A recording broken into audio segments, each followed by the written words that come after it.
নমস্কার বন্ধুরা, Rina's cooking with নেচারে আপনাদের সবাইকে স্বাগত। চলে এসেছি আজকের রেসিপি নিয়ে। আজকের রেসিপি পটলের একটা নিরামিষ রেসিপি তৈরি করে দেখাবো, যেটা ভাত বা রুটির সঙ্গেও খেতে পারবে, খেতে অসাধারণ লাগে। দেখো, তার জন্য এখানে পটল নিয়েছি। পটলের মুখের দিকের অংশ আর পিছন দিকের অংশগুলো দুদিকটা কেটে বাদ দিয়ে দিচ্ছি। একই রকমভাবে পটলগুলো সবগুলো কেটে নিচ্ছি। পটলের খোসা ছাড়াবো না, প্রত্যেকটা পটলের গাগুলো এইভাবে করে ছড়িয়ে দিয়ে দিয়ে একটু করে চেয়ে পরিষ্কার করে নেব। গায়ের যে একটা ছালের মধ্যে যে অংশ থাকে সেটা উঠে যাবে। দেখো, চেঁচে নিয়েছি, চেঁচে পরিষ্কার করে ধুয়ে নিয়েছি। নিয়ে একটা গ্রেটার নিয়েছি, গ্রেটারে করে পটলগুলো প্রথমে গ্রেট করে নিতে হবে। আর পটলগুলো একটু কচি দেখে নিতে হবে, পাকা পটল হলে হবে না। দেখো, সমস্ত পটলগুলো একই রকমভাবে গ্রেট করে নিচ্ছি আমি।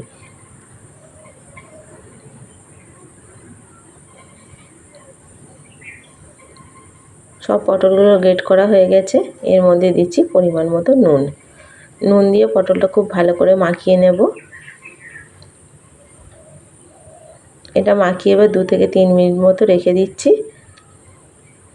2 থেকে 3 মিনিট রাখার পর দেখো কতটা পটল থেকে জল ছেড়েছে।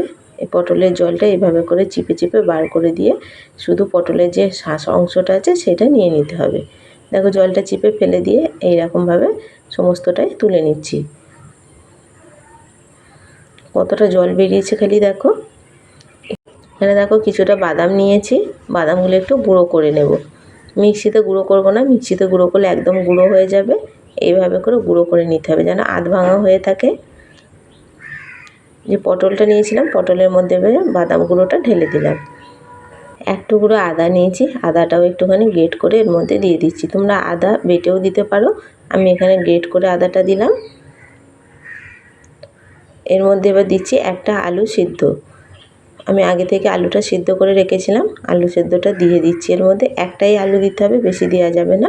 এবার এখানে এর মধ্যে দিলাম 2 চামচ মতো বেসন, পরিমাণ মতো দিচ্ছি নুন, অল্প দিলাম হলুদ গুঁড়ো, ঝালের জন্য দিচ্ছি লঙ্কার গুঁড়ো, অল্প দিচ্ছি একটুখানি ভাজা জিরের গুঁড়ো, আর সব শেষে দিচ্ছি হাফ চামচ মতো চিনি।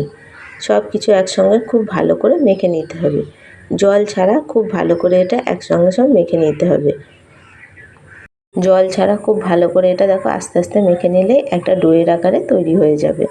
দেখো, মেখে নিয়েছি। এর মধ্যে হাফ চামচ মতো দিচ্ছি আমি বেকিং পাউডার। বেকিং পাউডারটা দিয়েও খুব ভালো করে একসঙ্গে মেখে নিতে হবে।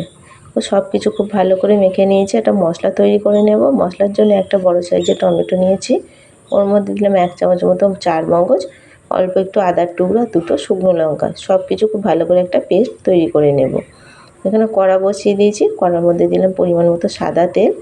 যে পটলের যেটা মেখে রেখেছিলাম সেখান থেকে ছোট ছোট বলের আকারে, কোপ্তার আকারে গড়ে গরম তেলের মধ্যে ছেড়ে দিতে হবে। হাতে করে করে এইভাবে করে গোল গোল করে নিতে হবে।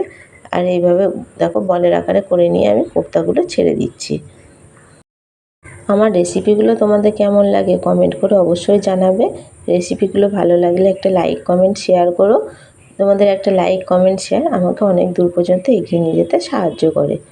দেখো, কোপ্তাগুলো সব দিয়ে দিয়েছি। এবার উল্টে পাল্টে বেশ লাল লাল করে ভেজে নিতে হবে, মিডিয়াম ফ্লেমে ভাজতে হবে। দেখো, উল্টে পাল্টে লাল লাল করে ভেজে নিয়েছি। এইগুলো এবার তুলে নিচ্ছি।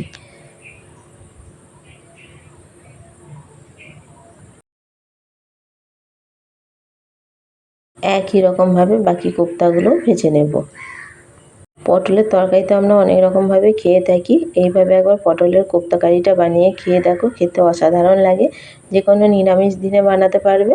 একটা ফ্রাই প্যান বসিয়ে দিলাম, ফ্রাই প্যানে দিচ্ছি সর্ষের তেল। সর্ষের তেল দিয়ে গোটা গরম মশলা ফোড়নে দিলাম। ফোড়নটা খুব ভালো করে ভেজে নিতে হবে। ফোড়ন ভাজা হয়ে গেলে যে মশলার পেস্ট তৈরি করে রেখেছিলাম, মশলার পেস্টটা দিয়ে দিলাম। মশলাটা খুব ভালো করে কষিয়ে নিতে হবে। মিডিয়াম টু লো ফ্লেমে মশলাটা ভালো করে কষিয়ে নিতে হবে। মশলার মধ্যে দেখো এবার কিছু আমি গুঁড়ো মশলা দেবো। প্রথমে দিলাম হাফ চামচ হলুদ গুঁড়ো, হাফ চামচ জিরের গুঁড়ো, হাফ চামচ ধনের গুঁড়ো, আর দিচ্ছি কাশ্মীরি লঙ্কার গুঁড়ো। সব কিছু খুব ভালো করে একসঙ্গে মিশিয়ে নিচ্ছি। মিশিয়ে নিয়ে মশলাটা এবার ভালো করে কষিয়ে নেব। পরিমাণ মতো দিচ্ছি নুন। নুন দিয়ে খুব ভালো করে মিশিয়ে মশলাটা এবার কষিয়ে নেব। যতক্ষণ না মশলা থেকে তেল ছাড়ছে মশলাটা ভালো করে কষিয়ে নিতে হবে। একটু ঢাকা দিয়ে দিলাম, ঢাকা দিয়ে ঢাকা খুলে এইভাবে করে মশলাটা ভালো করে কষিয়ে নিচ্ছি। দেখো, মশলা থেকে তেল ছাড়তে শুরু করেছে। হাফ চামচ মতো দিলাম চিনি। নিরামিষ রান্না একটু মিষ্টি মিষ্টি ভালো লাগে খেতে। অল্প দিলাম একটুখানি চিনি। চিনিটা দিয়ে খুব ভালো করে মিশিয়ে নিচ্ছি। দেখো মশলা কষানো হয়ে গেছে, ভাজা ভাজা হয়ে গেছে। এবার এর মধ্যে পরিমাণ মতো দিচ্ছি জল। জলটা দিয়ে মশলার সঙ্গে খুব ভালো করে মিশিয়ে নিতে হবে।